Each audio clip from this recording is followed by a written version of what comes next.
ఎప్పటిసాందో ఎదురు చూస్తున్న పసుపు బోర్డు మొత్తానికి నిజామాబాద్ గడ్డ మీద కొలువు తీరింది. ఎన్నో ఏళ్ల అన్నదాతల కల నెరవేరింది. జాతీయ పసుపు బోర్డు అయిన దానికి చైర్మన్ను ఎవరిని పెడుతుర్రు, నిజామాబాద్ జిల్లాల ఏ మండలంలో ఏ ఊళ్ళో పెట్టబోతుర్రో, ఎన్ని ఎకరాలలో పెడుతుర్రో, ఏం కథనో అన్ని ముచ్చట్లు ఆడదాకపోయే అరుచుకుందాం పారి.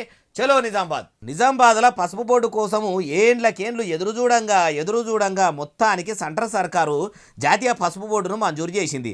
అయితే తెలంగాణ రాష్ట్రంలో కొలువు తీరిన మలి సర్కారు నుంచి ఓ లెటర్ విడుదల చేసుకుంటా వ్యవసాయ మంత్రి తుమ్మల సారు ఏమంటుండు అంటే, ఏడాది కిందనే పసుపు బోర్డు కోసం మేము ఏలుబడిలకు వచ్చిన తొలతల మోడీ సార్కు కారటేసినాము. ఆయనకు మేము లెటర్ వేయబట్టే ఈ పసుపు బోర్డు నిజామాబాద్కు వచ్చింది అని ఆయన చెప్పుకొచ్చిండు. ఇక బీజేపీ వాళ్ళు ఏమంటారు అంటే, 2023 సంవత్సరంలో అక్టోబర్ 1 తారీఖు నాడు మహబూబ్ నగర్ జిల్లాకు వచ్చినప్పుడు ప్రధాని నరేంద్ర మోడీ సారే ఎన్నికల ప్రచారంలో మాటిచ్చిండు. నిజామాబాద్కు పసుపు బోర్డు ఇచ్చే జిమ్మెదారి మాది అని చెప్పిండు. ఇచ్చిన మాట నిలబెట్టుకుండు అని కమలయ్యలు కథలుగా చెప్పుకుంటున్నారు.